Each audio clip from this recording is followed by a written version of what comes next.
Hello, good evening this Monday night, coming to you live from my living room here in Auburn. And we are going to be diving in on the topic of solar subsidies. And so we'll be getting started in just a couple minutes on that. So I'd like to welcome you, whoever is tuning in tonight. Thank you for tuning in. I hope that this is an interesting topic for folks. So we'll do the usual introduction, right? I'm Representative Laurel Libby. I'm coming to you live from my living room here in Auburn, and we are going to be talking about solar subsidies. I will give this, kind of warning at the start here. This is a huge, huge topic, and we are not going to be able to cover everything. And in fact, that has held me back from doing this live for a little bit because there's so much to talk about. So we're going to take a bite-sized piece tonight and talk about it. We're going to talk about some things that I've been talking with folks about at the door as I've been going through my district and hearing what folks care about and the things that have been burdening them. And so that's what we're going to focus on tonight. That and a few articles that have come out recently that I have been talking about at the door with folks. So as we get started, I would love to hear from you guys. Of course, if you think that your friends and family would care about this topic, would care about talking about the cost of their electricity, if you have friends or family that are curious about why their bill is going up, then please share this live so that Facebook understands that people should see it. Sometimes the algorithm needs a little help. But then also, I would like to know where you're tuning in from and if this affects you. Hey, maybe you are someone who miraculously your bill has not gone up in the last couple of years. You're still under $100 for your electricity and you're doing just fine. But if that's not you, tell me where you're tuning in from and where you're at. Is your family facing this issue where you live in Maine or outside of Maine? I would like to know. So where you're tuning in from and if your bill has gone up and what you guys are facing as far as your electricity costs. You share as much or as little about that as you would like, and feel free to ask questions in the comments. So with that said, we're going to dive right in. There have been a few, thanks for chiming in, Karen, and telling me that you're tuning in from Enfield. Welcome tonight. So as we dive right in, I've got some notes. You guys are going to see papers throughout the live from time to time because there's a lot here, and I want to make sure I have the right resources in front of me that I'm sharing with you. And I'll make sure to post the links to these articles in the comments.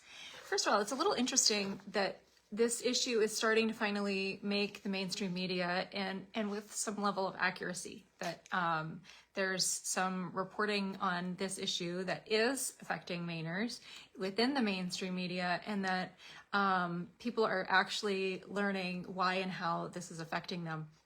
And so I have a few of those articles here as a resource. And last week I posted one.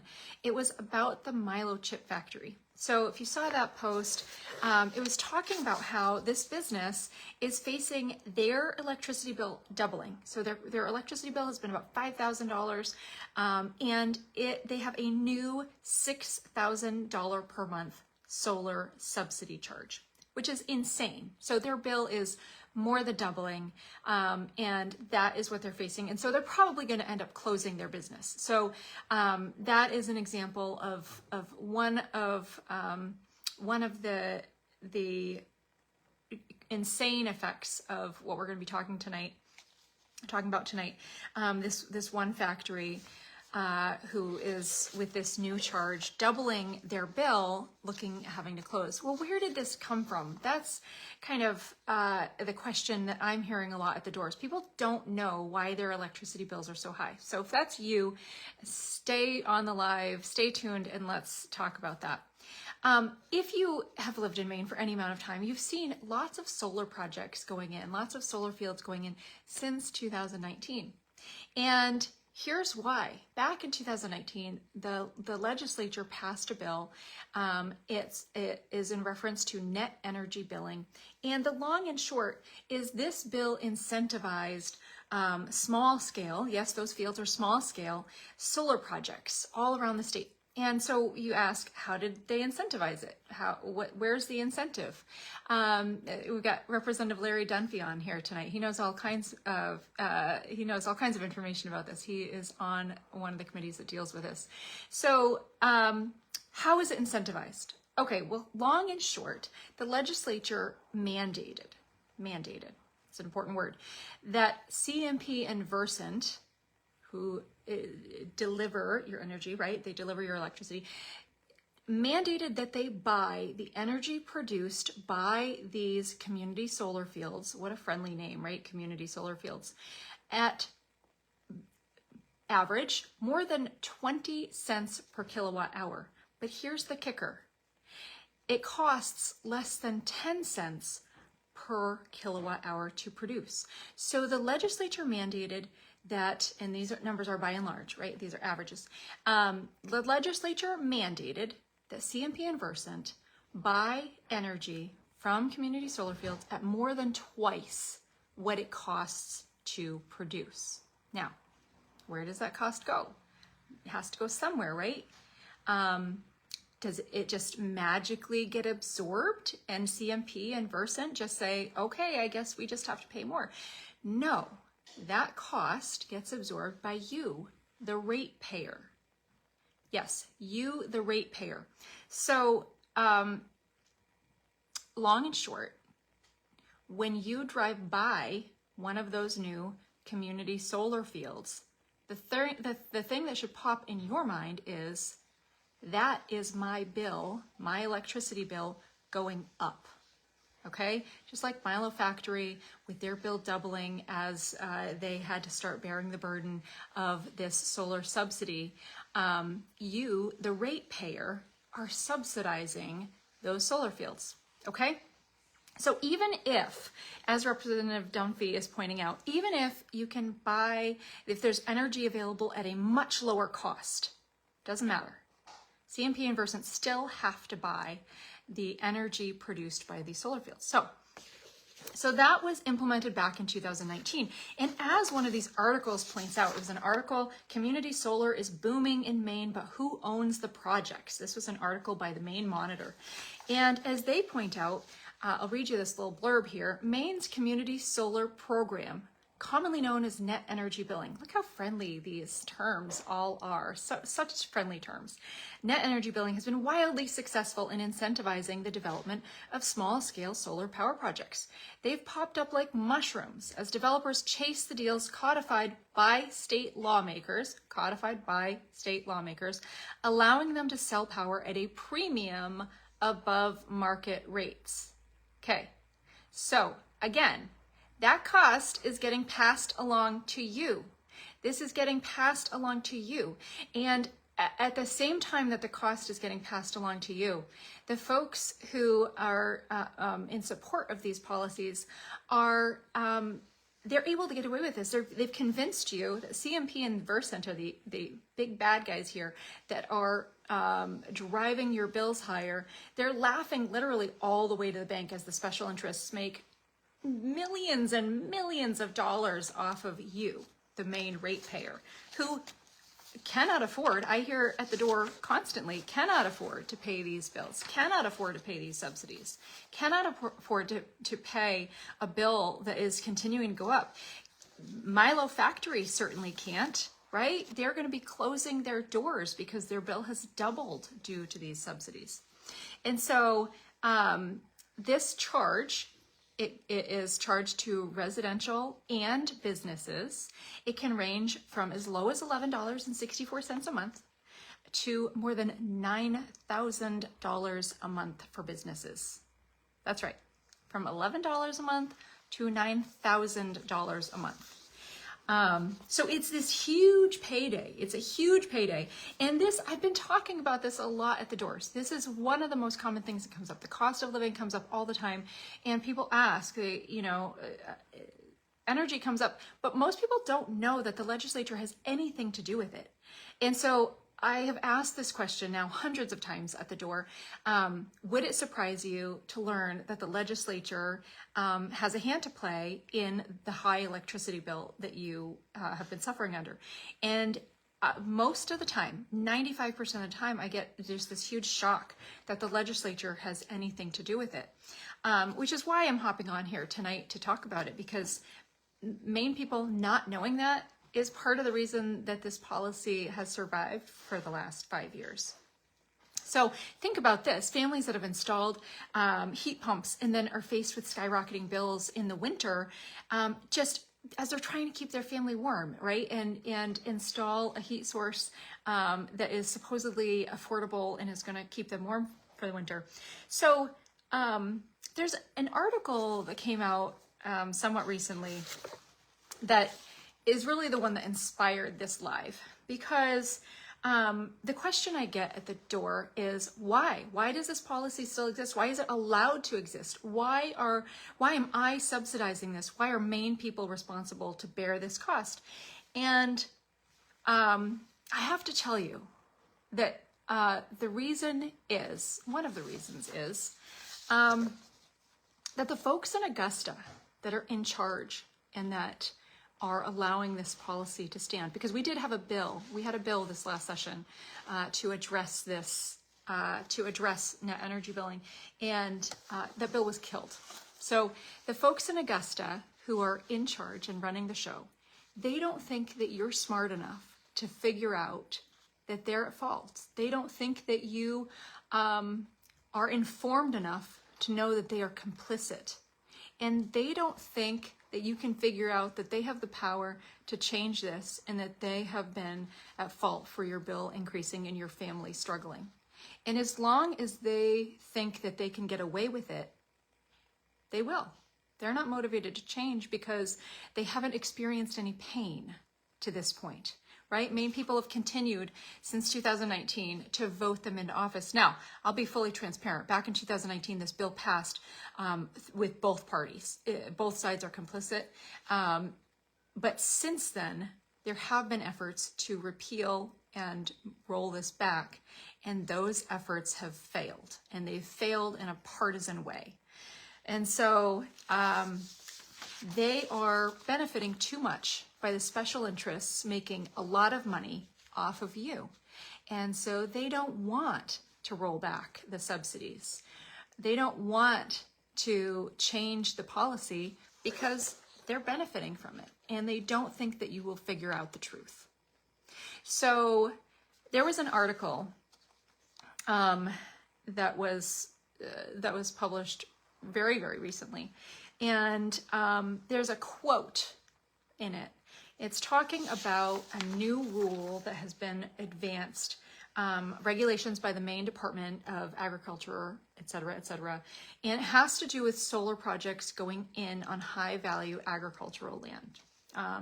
And that the companies who want to install a solar project there would have to pay an increased compensation. So it's not even fully that they can't do it on the ag land, it's just that they'd have to pay more. And as you now know, they are making money hand over fist on you, the ratepayer, getting more than twice what it costs them to produce this energy. And they don't want to pay more. So this quote by Chris Byers, who is owner of the developer Branch Renewable Energy, says this: solar companies in Maine already struggle to get projects up and running, and new restrictions could make the issue worse. I'm afraid, says Chris Byers, that this is going to result in not only a loss of solar opportunity, but ultimately a loss of Maine ratepayers to save money, Byers says. And then he goes on to say that it was perplexing that the regulations specifically targeted solar panels, not housing or other development that would also disrupt valuable land. Well, let me just point out, sidebar here, that developing housing would actually help address our housing crisis, and it would not cost you, the Maine ratepayer, as your electricity bill continues to skyrocket. So this quote to me is so indicative of what both the solar companies and the folks in Augusta, the Democrats who are maintaining their stranglehold on this policy, think of you. They think of the Maine citizen. They're literally this quote is a lie. This is not a loss of Maine ratepayers to save money. You are not saving money on net energy billing. It's a ludicrous statement to make, to say that that this rule would be a loss of Maine ratepayers to save money.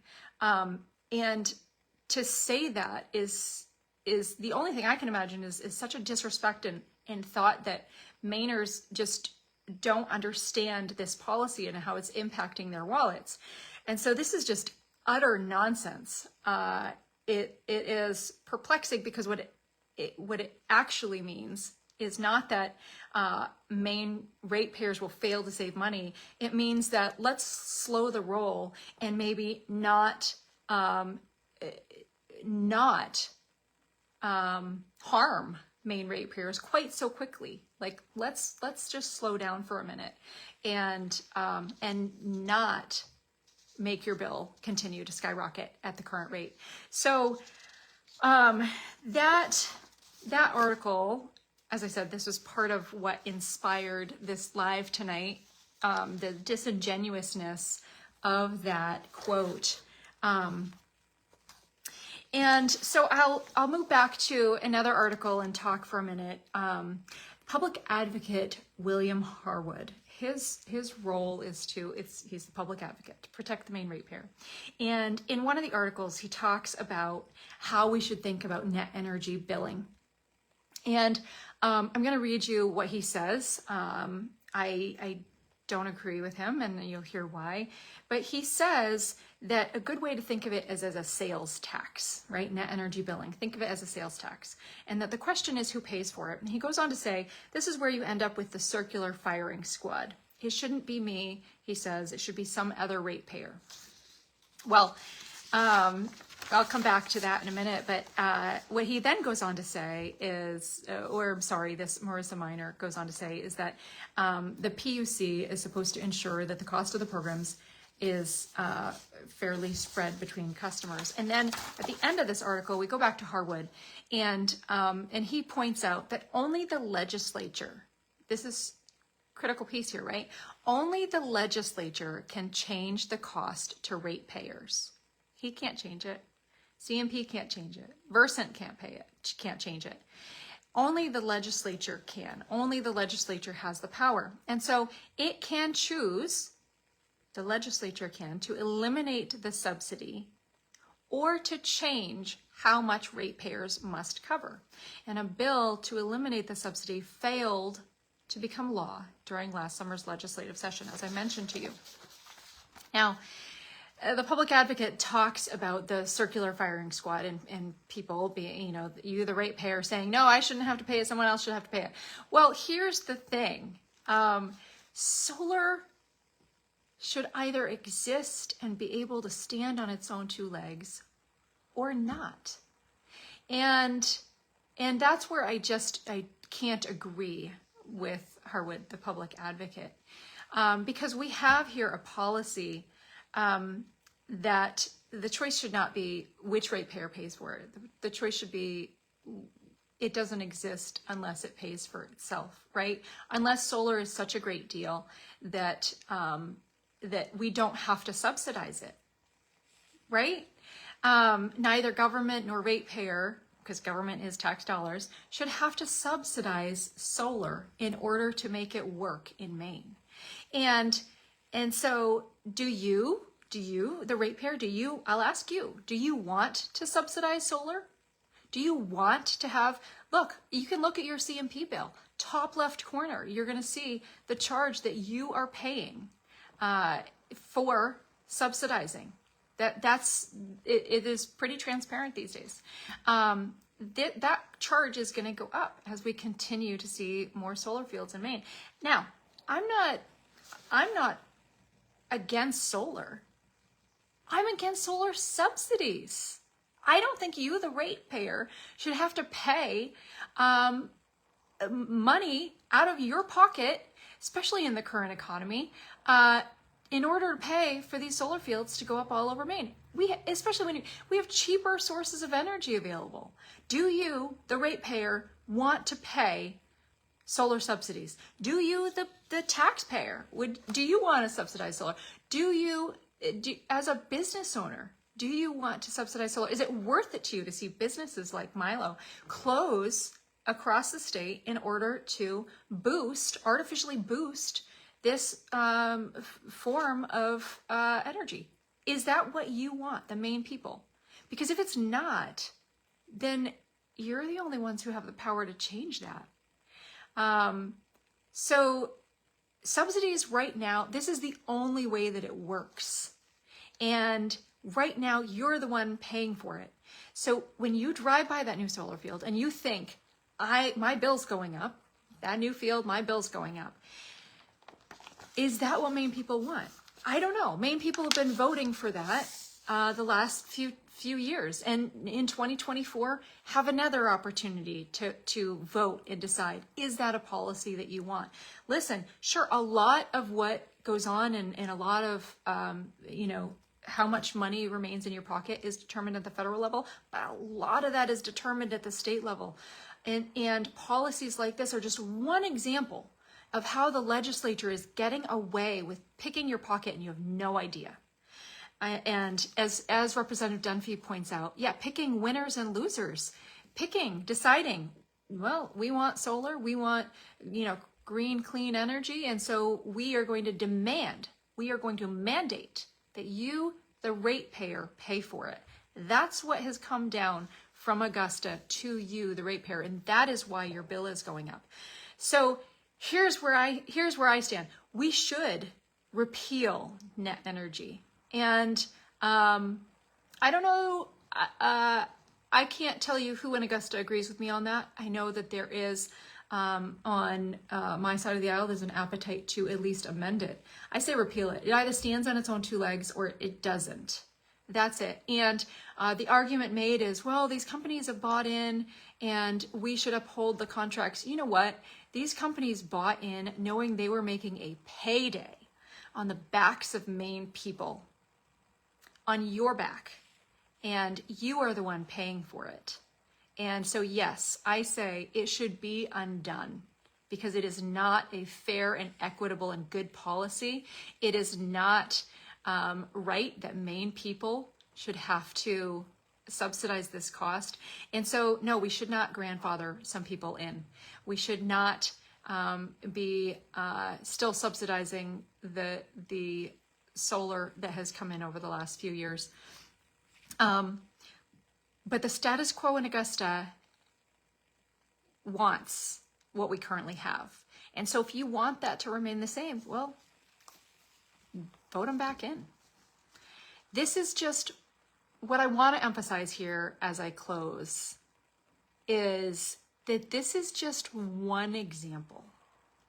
This is just one example that perhaps you didn't know about. Perhaps you did. Maybe this is old news to you. You knew this is going on. But this is one example of government overreach and the effect of who is in Augusta and how it affects your pocket, your day to day. And frankly, one example of how little those in power in Augusta respect you. This is how little that they respect you. This is just one example of how little they care. As long as their agenda is moving along, that's all they care about. And as long as they can get away with this policy that hurts you, they will. They killed that bill this last summer because they figured you didn't know about it. And so you wouldn't care and you wouldn't mind continuing to pay that subsidy.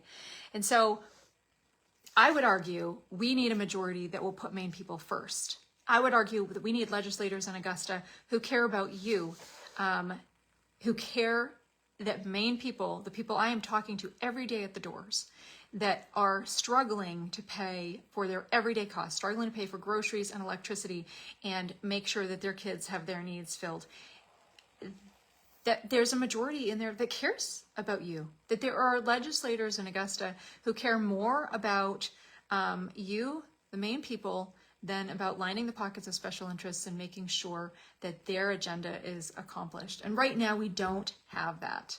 And so it is an election year. And if you want the continued status quo in Augusta, if you want to continue subsidizing not just this, but multiple pet projects, right? This is, as I said, this is just one. This is just one example. And if you want that, then vote Democrat.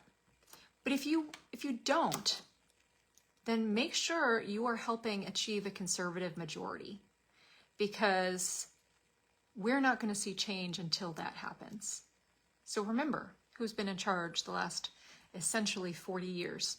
If you like the direction we're going, vote them in again. But if you don't, let's do something different, because I don't know about you, but I want to see a majority that cares about individuals. I want to see a majority that cares about businesses. I want to see legislators who care about you, the individual, and respect you enough to tell you what's going on, and not advance policies and hide the truth and obfuscate what is really going on. They'll continue as long as they can get away with it. So thank you guys for tuning in tonight. This will not be the last live on this topic, but wanted to at least cover the broad strokes. If you think that your friends and family would be interested in this information, please share this live. There is, I know, a lot here, but I think it's important information that everyone should know. At least that's what I'm hearing at the doors when folks are just shocked and confused by what they hear, and are saying, why isn't this information out there? Why didn't we know about this? Why is this allowed to continue? Well, maybe if we share the word, maybe if we spread what's actually going on in Augusta, maybe we can change. Maybe we can change what's going on in Augusta. Maybe we could change the future of our state. But that's going to require some transparency and some illumination of what is going on. So please do like and share this video, comment, and let your friends know what is going on in Maine. Thanks so much.